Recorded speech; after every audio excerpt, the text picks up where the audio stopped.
Much of what we learn about science, nature, and the environment happens outside of school and beyond the walls of museums, zoos, and nature centers.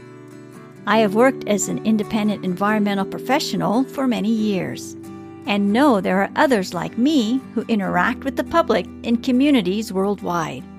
On the Talaterra podcast, we discover who these professionals are, what they do, and how they create change. Why do I focus on independent professionals? I focus on them because they move freely through communities. They move freely between schools, organizations, businesses, programs, and other informal learning environments. They are positioned to meet the public where they are, and this is powerful. Thank you for joining us today. I'm your host, Tania Marien.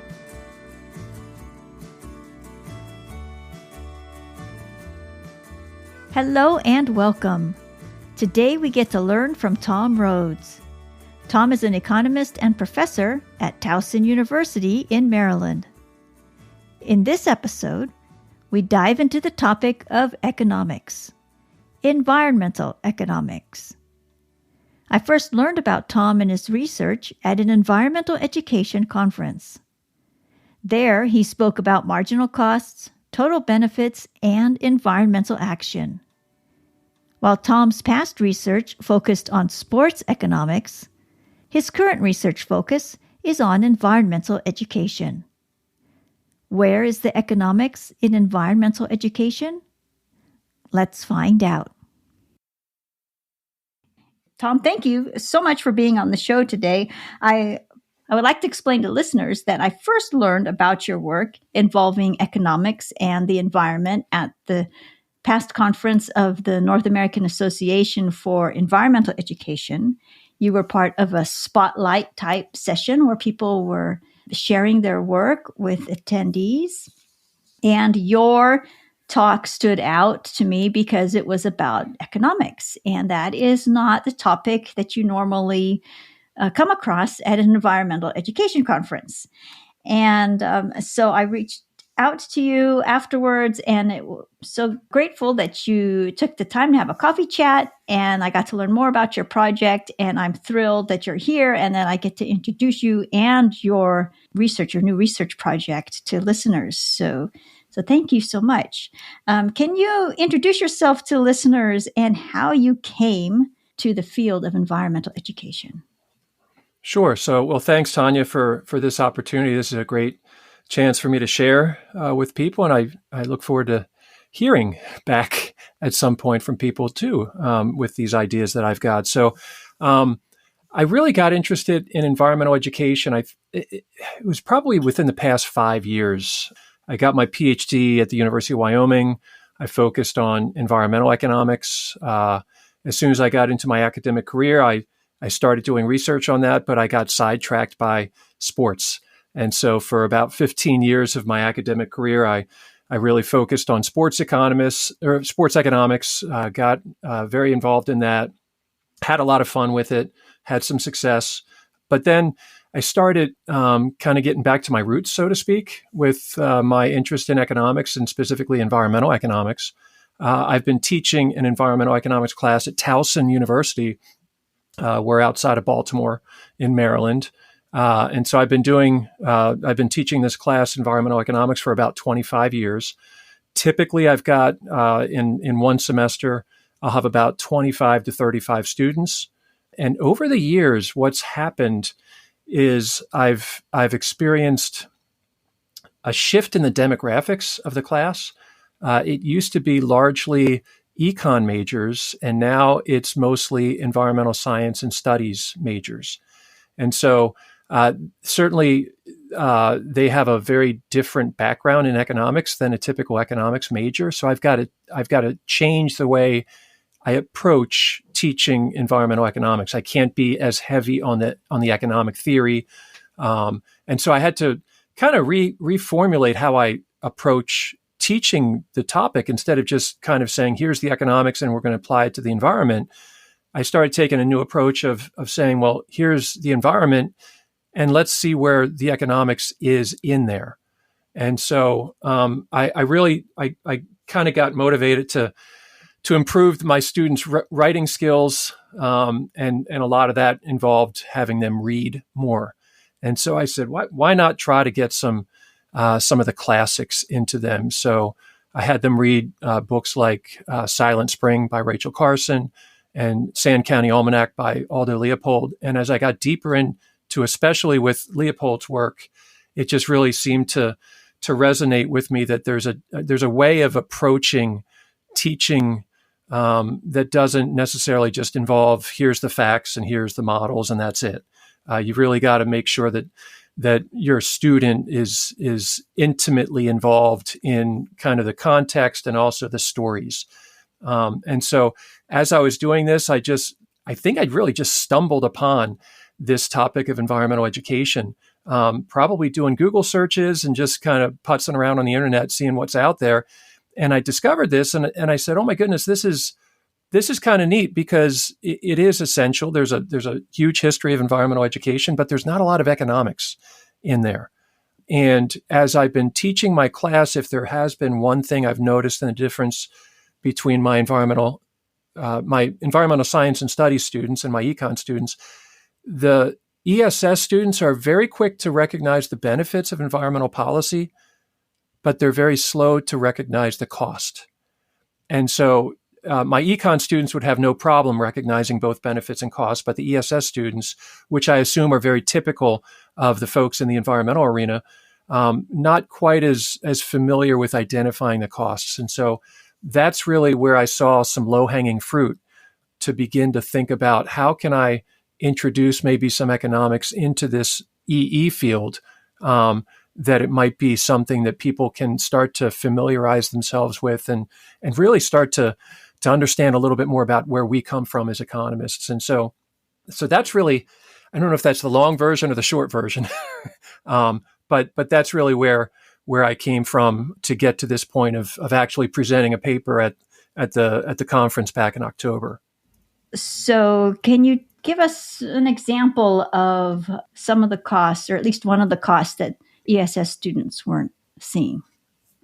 Sure. So, and maybe some environmental policy that would be enacted. There is one of the big lessons we always teach in economics is opportunity cost.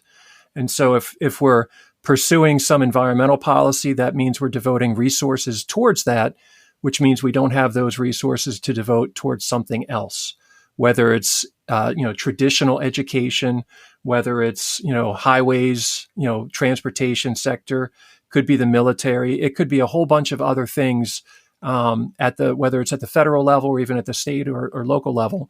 So that's one of the things that I think the standard, if I want to just say the standard ESS student would not have really considered before. There's also things, for example, that just understanding that everybody, to some extent, everybody has I don't want to say a different cost curve, but the cost imposed on individuals may differ for doing certain, I'll say, green actions. So, the simple task of recycling. It might be that you're just going to, first of all, if you are going to drink from a water bottle that needs to be recycled, where do you throw it? Right? Do you throw it in the trash? Do you throw it in the recycle bin? Do you go out of your way to find a recycle bin? Do you reuse that bottle in any way? Do you actually buy something besides a single-use water bottle? So all of these things, kind of matter. And so, a lot of these ESS students are going to be already on board with, if you could see my air quotes right now, that they would be doing the right thing, and they would assume that everybody else is going to do the right thing. But what they're not realizing is that everybody else has kind of different cost functions for doing the behavior they're doing. And so to identify what those costs are and to potentially think about incentivizing people to get the behavior that you want to see them exhibit, that might take a little bit more study. And so that's something that I think is somewhat, I would probably say somewhat unique to the study for them for the first time. They're just first starting to think about it. And how do your students, or how do you and your class tackle convenience? Oh, that's a great question. Yeah. So, uh, um, I've wow. I have thought about that somewhat. I mean, convenience, there is a benefit to it, right? And so we do pay for that convenience. I've thought about this when you just go to the store, for example, and why do you have to buy anymore? I mean, we've got, hardware stores, the big box hardware stores that sell everything prepackaged. In the old days, you wanted to buy a couple screws or a bolt or a nut or something like that, and you just go into, buy a couple and that's it. And you might have it put in a paper bag to take home, or you just put it in your pocket and you leave. And now there's so much plastic and all kinds of junk involved with the packaging, that it is convenient to go there, grab something, and move on, but it's not really that great for everyone involved. So there is a cost there, and so I think it's just a matter of understanding perhaps the benefits and the costs combined, right? So we understand that it's not just a one decision a one-dimensional decision of thinking about benefits, or a one-dimensional decision about costs. They're joined together, and that's what we have to get people to understand. How did your observations with your students and the changes that you were seeing in the students taking your class lead you to your current research focus? And what is it that you're investigating right now? So what I'm looking at right now is I'm really focused on this idea that a lot of the environmental education literature from early on, from I would say decades ago, started to look at this idea, and this is really where environmental education kind of the path started, was to change people's attitudes and behaviors by changing and increasing their knowledge, right? So the idea was you increase their knowledge about environmental issues, environmental concerns. That's going to change their attitude, and once their attitude changes, that's going to change their behavior. A very linear model, from a while ago, right? So decades ago, that was the model, and since then, academics have since learned that it's a little bit more complex than that. But one of the things in even with these complex models is that the way that the information is being processed, that the information is being collected from people to see if there is this gap between knowledge and behavior, I don't think it's being collected the right way as far as an economist would think about it. And the reason I say that is oftentimes the surveys that are done are asking people if they would contribute some small amount of money to get a benefit that's going to basically save the world, right? So in other words, are you willing to contribute $10 or $20 to this fund that's going to help prevent climate change? As an economist, that gets really tough for me to not scream. And that's because the comparison there is between a marginal cost on the individual, the $10 or the $20 they're going to contribute, and the benefit is total benefit for the entire world. So you're really making a comparison of apples to oranges and not apples to apples. And so in economics, we always look for optimality in behavior, and what we'll say is that optimal behavior is where marginal costs and marginal benefits equal each other. And that's for individuals. It's also for society. When you're asking questions in these surveys that are basically trying to equate or compare marginal costs with total benefits, you're not going to get the right answers. And so that's where I see the literature now, in the EE literature. And so I'm not surprised that there's these gaps between knowledge and attitude and behavior, because you're asking the wrong questions in there. And so I think if we can clean it up, it's going to start to identify that, there is a real gap in behavior, because we were asking the wrong question. But I think if we can get a better sense of what people's true knowledge, attitudes, and behaviors are, then we can start to address it in a way that's going to lead to some results that we want to see. Whose knowledge, attitudes, and behaviors are you wanting to assess? Is it the public? Is it environmental educators? Is it somebody else, another group? Who are you reaching out to? Students maybe at the university? That's a great question. So I think there's I think two um, groups. The first would be the people that we're studying. So in other words, just the regular person on the street, the regular person that we're engaging in with environmental education. So whether it's informal or formal, it doesn't matter. I mean, I'm educating my students at the college level. Typically ESS students. So that's my direct connection.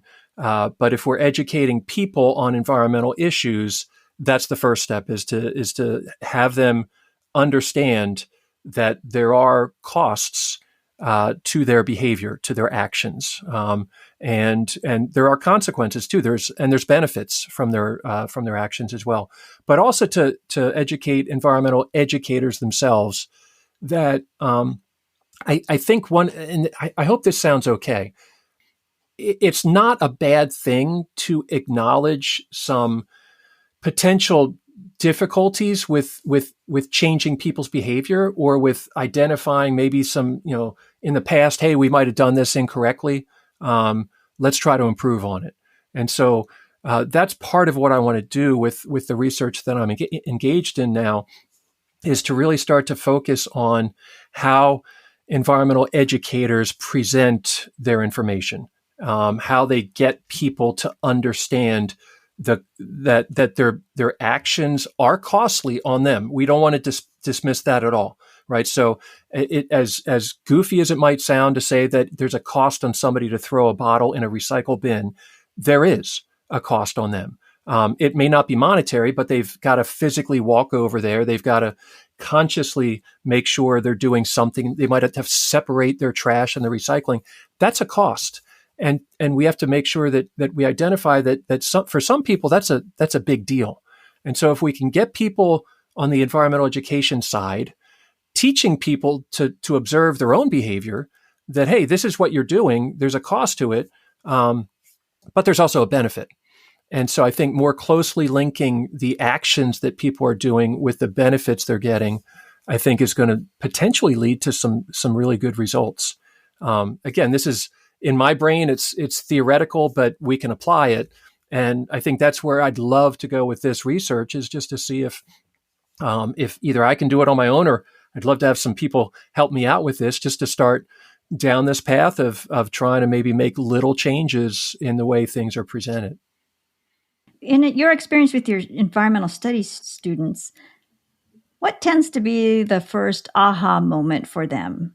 The first time where ecology becomes economics? Is it the topic of recycling that does that for them? Is it a different topic where they start to see connections? So I think it's a great question. I think where they get it is when they have a predisposed notion, I think, that an economist is a bad guy. I think that's just, so they come into my class, they may have read stuff on Rate My Professors, or, on whatever other place they find out about, what kind of professor I am, but they have some, I think, preconceived notion of what an economist is. And typically it's all we care about is money. We're always trying to quantify things with dollars.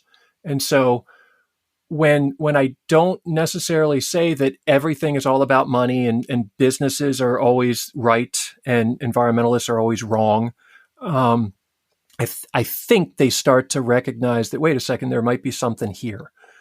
And so that's, I think, the first kind of potentially aha. I wish I could see the light bulb pop on over their head, but I can see in their eyes enough, and maybe it might actually not be their eyes. It might just be their body language, that instead of having their arms folded while they're considering what I'm saying, they're maybe leaning back a little bit more and kind of appreciating what I say. And then, so once that goes in that direction, then I can start to introduce to them the books. I think reading the books like Silent Spring, especially Silent Spring, that is written in a language that speaks to my ESS students. A lot of them are more science oriented. And so Rachel Carson's book is much more science oriented. There's a lot of language in there that they're very familiar with. And so I think it's one of those things where I'm instead of me telling them, my ESS students, you've got to be in my world, my econ world. I'm basically going into their world, and I'm saying, look at all the economics in there. And there's still some, even at the end of the semester, they still have some work to do in terms of trying to identify the economics, but at least they've been exposed to it. And they don't, I'm hoping, my goal is always that they want to have an economist in the room when policy decisions are being made, just because there is some value added from economists. There's value added from a whole bunch of different people. But I think my job is done when they don't want to automatically discount what the economist says, and they want to bring in, hey, what kind of ideas do you have? So I think it just starts with, I think, really just being real person, recognizing who they are, who I am, and we're all in the same. We all want the same things. It's just a matter of how do we go about getting there. And one of the reasons I ask is to find out how your students respond to your course and your materials and your conversations with them. But also, I was wondering what that first aha might be for the public when you're taking these conversations to a general audience, to settings where the public goes, or to a site that is some visitor serving organization. What might an economics conversation look like? Yeah, and I think for the public at large, where I think that aha moment's going to be is in identifying that the typical surveys and the typical way of getting at this knowledge, attitude, behavior change has focused on marginal cost and total benefit. And I think if I can kind of isolate that, or at least identify that, I think that's going to be the aha moment. So in other words, when somebody is asked a question on a survey, hey, there's, and I gave this example in my talk back in October for the NAAE conference, and I said, imagine being asked a survey question. I'm in Maryland, so the Chesapeake Bay is a big deal. Imagine being asked a question along the lines of, Maryland households do something like $50 million worth of damage to the Chesapeake Bay annually. Are you willing to contribute $20 to help with that, to help with the cleanup of the bay? Okay, that most people would say, sure, no problem. $20 to help a $50 million problem? Absolutely. But again, that's a marginal cost, $20, and a total benefit, $50 million. Instead, the question should probably be posed, Maryland households on average do about $20 worth of damage to the bay every year. Are you willing to give $20 as a fund or in a tax, a fee, whatever, to help offset those costs on the bay? And so I think if people can see that, hey, wait a second, the way we've been asked these questions before really led us to saying yes. Now we may not be saying yes so quick. And if we're not saying yes so quickly about wanting to help out, then the question is, well, what are the real benefits of helping out? What are the real costs of helping out? And I think getting people to be more introspective about their behavior, the benefits of them acting in a certain way, and the costs on them of acting in a certain way. So I think that's where I would see I would want to see the aha moment is just introducing that idea of marginal and total in the cost benefit world. What do you think will be the hard part for the types of conversations you want to have with the public or with the people you train to interact with the public? What is the hard part, do you see? Basically what I just said. Just the idea. And I joke with my students about this. I tell them, if you're in a conversation with your economics professor, if you want to make them happy, just sprinkle the word marginal into the conversation. And your econ professor is going to be absolutely thrilled about what you're talking about. But at the same time, as soon as I'll put in, everybody else besides economics professors, do not talk about things with that kind of language, right? So in other words, regular people, non-economists, are not going to be talking by using the term marginal. And so that's something that I know people, even though they do act that way, they just don't necessarily know that what they're doing is what we as economists call marginal or a marginal action. And so that's, I think, where it would be the toughest, is that it's such a critical piece of what I'm suggesting in how we can improve what's going on in the EE realm. But that's also one of the very difficult things, is that it's not an easy concept to get across. Where might you like to test? I know you're still early on in your whole process, but yeah, where would you like to pilot just this program? Yeah, I've thought a little bit about, not a whole bunch about, but certainly I think just even thinking about my ESS students, I mean, they're bright kids. And so just me understanding that here are these kids that they've had one economics class before they come to me. So it's probably a lot more, one more class than a lot of people that are, non-economists have ever had before. And they still struggle with it. So for me to first of all get it across to them, but then especially in the community that you reach, and especially with this podcast and others, my hope is that just by starting to get involved in this EE community, and also in the ESS community, my hope is that I can find somebody out there that is good at surveying people, knows the type of people to start asking, and really start test bedding this, whether it's in informal settings or formal settings. I really, to me, it doesn't matter. I'm not sure if that's a right type of approach, but I'm still so new at this that at this point it's just a theoretical concept, and then to actually, it'd be awesome. I'm thinking 5-10 years down the road, if I could actually get some numbers and data that actually suggest this, it'd be really awesome as an academic to see some impact of just reframing the way these questions are asked, and then actually getting people to maybe change their behavior. Even, I'm not saying change their behavior in total, just a little bit, and just be aware of what they're doing. And I think that can have a big impact. So where I'd be looking is, first of all, at my students, and then second of all, at the community that your podcast is reaching, and that others in the EE community and the ESS community would have access to that.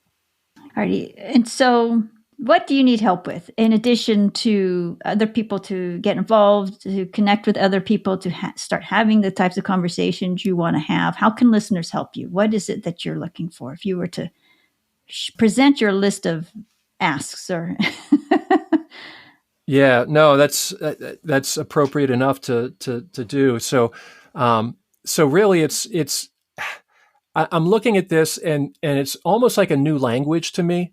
I've been so steeped in economics for 25 years plus as an academic that I'm used to seeing certain words and terms and phrases and the way things are presented, and also the literature, the sources I go to. So I've got a decent idea of where to go, but just the terms, the phrases, the way things are presented, it is a new language to me. So just even having a sounding board to talk to say, hey, listen, I see this word. For example, the word barriers I've seen in the EE literature. I read that. It took me a little while to figure out, wait, that's the same thing as just saying costs in my language. And so there's various things that I have to almost translate from EE to economics. And so that would be, I think, a first step, is just having somebody that might be able to help translate that for me, so to speak. But also just with that, I think a true desire to really try to get this out there. So maybe somebody with surveying skills, maybe somebody with a network that they can do some surveys. Clearly, what I would love to do is get some money for something like this. So I know there's grants out there, whether it's from federal government, local, state governments, different agencies. This might be some interesting stuff. So, people that have grant writing experience and success, that would be really, really good as well, to push this forward. So it's something where just I think it's come across all right. I was so pleased when you reached out to me and you actually said, "Hey, this economic stuff seems kind of intriguing." I think I'm doing the right thing with how I'm presenting it so far. But I know that I was told back in graduate school, my advisor in graduate school, brilliant guy, awesome, very wise, had great practical advice. And he told me, he said, if you want to get in this business, academia, he said, you got to have a thick skin because it's your ideas that are being presented, and people are ruthless at times in the econ community of telling you what's wrong with your ideas. And so what I've noticed is in the environmental community, in the EE and the ESS community, very nice, and like super nice people. But I almost want to just be criticized on some level, not in a mean way, but just have some critical, kind of comments back to say, hey, you might want to go in this direction. You might want to consider this, or hey, you're doing fine in going the direction you're going. But just have some thoughtful discussion, or at least some feedback like that. So any kind of thoughtful feedback, any kind of translation capabilities, and any kind of networking, grant, survey work would be really awesome for me to get a chance to have. If you could create your own mastermind group that met regularly, monthly, or whatever frequency works for you, who would you want in it then? Yeah, and I think one of the things also, and I became more aware of this with chatting with you a month or so ago about just the distinction between formal and informal environmental education, and that's even something that it should I be targeting formal education? Is this a lesson that a K to 12 curriculum could get involved in, or is it maybe too intricate? And I tend to think that is potentially a little bit too nuanced for that level, and that's just because of there's a whole background for me thinking that way. But I think in an informal setting, I think it can be a little bit more of a give and take. Because in an informal setting, I think a lot of times people want to learn. And so if they have questions, they'll be very quick to ask them. And so I would definitely want to have somebody I think that is in that arena, the informal arena. And I think that's where, honestly, I think that would be where I would probably have some value added in that arena, just because I think the people would be receptive to that kind of discussion and that kind of approach. I have a question. If economics became a regular part of EE experiences at nature centers, zoos, gardens, interpretive centers, or wherever the public goes to learn about environmental issues or the outdoors, how might this change the conversation around environmental, social, and governance issues? Right now, it's one thing for policy people and business people to have these type of big conversations about corporate social responsibility and all these other topics that's related to that, because that's their world. But if these conversations became more common where the public goes, what gap could you see this filling if the public could more easily translate what they were learning or hearing about the environmental issues, like you mentioned the word barrier. If they could translate that into some type of economic perspective, what gap might be filled? So I'm hoping this can get me in a direction to answer your question, or at least try to answer the question. So my immediate thought is that introducing these concepts and having economics be more in the conversation at the informal EE level. I think where it would have to start, or at least be kind of camped out, is this idea of demand for environmental, if you want to say ecosystem services, if you want to say demand for recreational opportunities out in nature. And so, as economists, we're pretty good at understanding demand. And so we know what goes into that. We understand it. We can picture models. We can, I hope, express it well enough.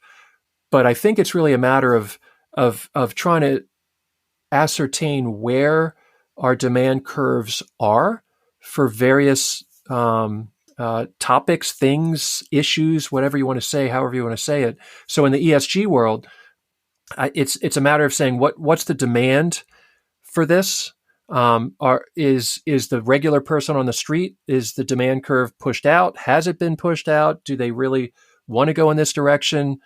Is it, can you split out the ES and the G from each other? Is there a reason for bundling them together? And so those are kind of things I think we can talk about and think about as economists, to consider, because I know that there have been, I know just in the past 5+ years, this is an issue that's really become big. But I've also noticed it kind of is, over the past couple months, it's kind of fizzled is the wrong word, but it's kind of stepped back a little bit. And so, I trust markets. And so I think markets are kind of speaking right now. And so maybe we push too hard on it initially. Maybe again, if we're bundling them together, maybe people are inappropriately or improperly. I don't know if that's the right way to say that, but they're mixing the E and the S and the G up, and maybe they're saying that the governance and the environmental part are maybe they like and they don't like the social aspects or something different entirely. And so I think it's just got to be a matter of identifying where the markets have gone with this, identifying that there's a demand for it, and then seeing where the markets would lead to that. But on the supply side, and that's the thing, is that on the supply side, you've had a lot of businesses that are pushing in that direction, providing those opportunities. And it seemed like we hit an equilibrium in the market, I think initially, but now I think we're scaling back a little bit. So again, in that realm, to get back to your question about how do you present this to people in the informal EE arena, it is, I think, a matter of identifying that there's markets for this. There's a demand side, there's a supply side, and the question is, are we at that equilibrium yet? And so that's the way I would address that. Yeah, thank you. Yeah, and then as you were speaking, I was thinking in terms of the outdoor audience, maybe parks, recreation, and leisure audience would be particularly receptive to that type of economics conversation with land management issues and how all those types of decisions impact their recreation, change their recreation. That's a whole world, kind of like let's see, your sports economics. It's kind of starts to go yeah, that's over right. there. Well, I hope you'll let me read just one sentence from Leopold's. And I'm only thinking of this because I just had my students comment on this, and it was really fascinating to have them listen to it. But it's in his essay entitled "Conservation Aesthetic," and it's the last sentence. If you have, there's a bunch of different versions, I guess, of Sand County Almanac, but the one that has, I guess, 4 parts, and it's basically the last sentence of the entire book. And it says, recreational development is a job not of building roads into lovely country, but of building receptivity into the still unlovely human mind. And first of all, Leopold was just brilliant with how he wrote, just really a really awesome experience to read that. But I read that as an economist, and I think, okay, recreational development. And again, this was written back in the 40s or even before that, depending on when that particular essay was written.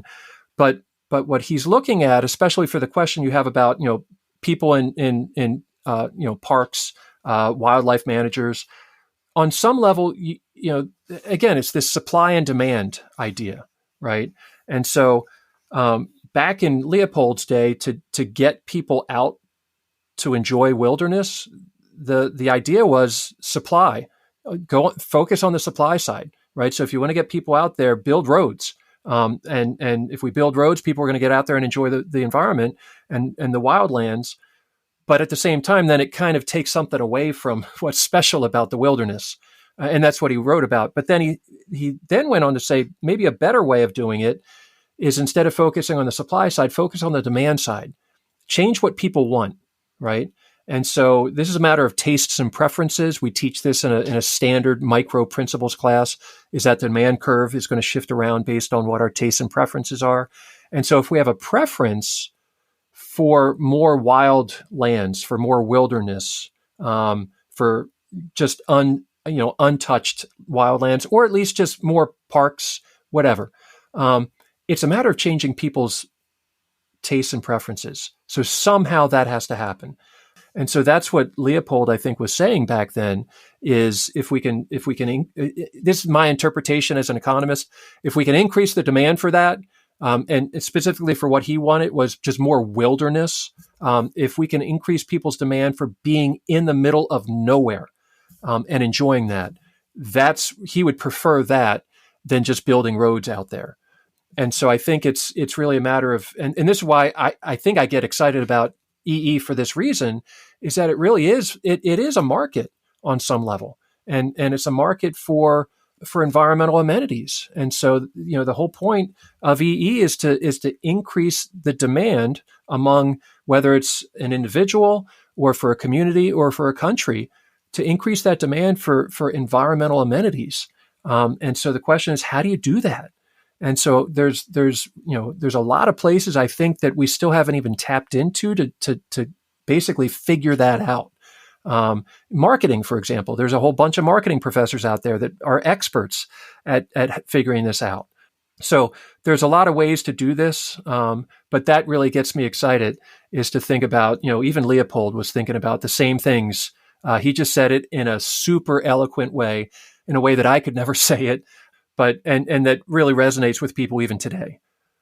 Yeah, and in terms of marketing, I mean, environmental amenities, it could be public green spaces, it could be public parks, neighborhood parks, Mm-hmm. it could be parklets, it could be all sorts of different things to people and places and bike paths and all of that. It could be so many things, Absolutely. so many conversations. Yeah. You are broadening the world of EE for me. Oh, I'm glad. I like hearing that. Yeah, you really solidified the economics, more of an economics perspective. And so I'm really looking forward to how your project progresses. And so where are you now? What's your next step for you now? Besides wanting to meet more people, what's next for you? So what's next for me? I'm working on getting some things ready for submission to journals. I had presented a paper out at the Association of Environmental Science and Studies, the ACE conference, back in, I guess that was July. And so I'm looking at getting that paper, and that's focused on my work looking at Leopold's Sand County Almanac and how I present it to my students. This work right here that really motivated your reaching out to me is still very much in its infancy. But I do think that, the goal is probably by the springtime to have this thing in a format to be able to submit to a journal. That's the goal. But I also have some goals. For example, I just stumbled upon, I am so enamored with Leopold and his work that I found there's a Leopold writing program, a residency out in northern New Mexico at, I guess, his first home. And so I'm going to be applying for that. I'd love to get maybe just a week or two out there. My wife and I visited my son in Los Alamos he was there for the summer, and I was smitten with northern New Mexico. Absolutely gorgeous place. So I got to figure out a way to get back there. And so that's something else, is that I'd like to get involved or have an opportunity with that foundation or that program. So it's really, and then the other thing is seeing if there's any kind of money, even just little bits of money here and there, $10, $20, $30, $40,000 to run some surveys, to do certain things, just to get established, because I think it's so early in this. Like you said, I was unique because you've not seen an economist in this arena before. And I found that when I went to the ACE conference back in the summer, is that I'm an oddball. I hope I'm a good oddball, but I'm an oddball in this community. And so there's so many different areas, and I think that's one of the dangers, is that I've got to be really focused on just getting started, get something out there, let the ball roll, and see what happens. So I'm super excited to see what kind of response you or I might get from this. Really excited to think about how people might be thinking about what I'm saying and thinking about. So that's exciting for me. Yes. And so is there anything that you'd like listeners to know that we haven't talked about? I really can't think of anything. I've just been so, how do I want to say this? So for me, it's somewhat of a mid-career change in my research. Like I said earlier about being focused on sports economics for 15 plus years and having a lot of success there. But this is such a switch for me to go back really to my roots. But that, I'm basically starting all over again. And so that's it's a little bit unnerving at times because I'm jumping in headfirst into a deep pool of water. A lot of very smart people for a long time have been working in this arena, and so I can't just step in and just say, "Hey, here I am." Listen to what I have to say. It's got to be that I'm saying it in an intelligent way, but also that there's some value added from what I'm saying, and so that's where I think it's just a really for me, I feel, I don't want to say I feel like a kid again, but I feel like I'm fresh out of grad school again. And it's been a long time. But I feel like, wow, what are my ideas? How are my ideas going to be taken? And so there's an element of excitement in that. There's an element of a little bit of anxiety in that, to wonder what people are going to think. But so far in the couple arenas that I've shared these ideas with, it's been met very well. And so that to me is sending some good signals. And so now I've just got to make sure I get these papers out there and really start the momentum that I've got so far to keep it going and just see where it leads. Yeah, how can listeners follow your work? You can find some of my older work. Basically, probably the easiest thing to do is just go to the Towson website, so towson.edu, and just go to the economics page and look for my name on the economics page there. It's probably the easiest thing to do. You can probably just Google Tom Rhoads economics and things will pop up with all of that. So I haven't done anything more than that. I do have a page that can link through the university website that has my at least my past papers that have gotten published. So that's probably the easiest thing to do. And then of course people can get a hold of me through that. That sounds great. And as these papers are published, I'm happy to add links to the show notes section of their podcast. Great. No, that'd be awesome. Yeah, that'd be really, and even hopefully even just like working papers, and things like that. That's just for people to get exposed to something like that, to get some feedback on that. Well, Tom, thank you so much for stopping by today and for sharing your work with us and for giving us lots of fresh new things to think about. You're welcome, Tania. Thanks so much for this opportunity. I really appreciate it. To learn more about Tom and his current research, visit the show notes for this episode. Here you will find links to Tom's webpage at Towson University. Tom has generously shared copies of a working paper and presentation slides that he shared at recent conferences. The working paper was presented at the conference of the Association of Environmental Studies and Sciences. In this paper, Tom explains how he uses the Sand County Almanac in his classroom. The presentation slides he shares are from the presentation he gave at the conference of the North American Association for Environmental Education. This presentation was about costs, benefits, and environmental action. In the show notes for this episode, you will also find links to Aldo Leopold's Sand County Almanac, and Rachel Carson's Silent Spring. There's lots to see and read today. Thank you for joining us. See you next time.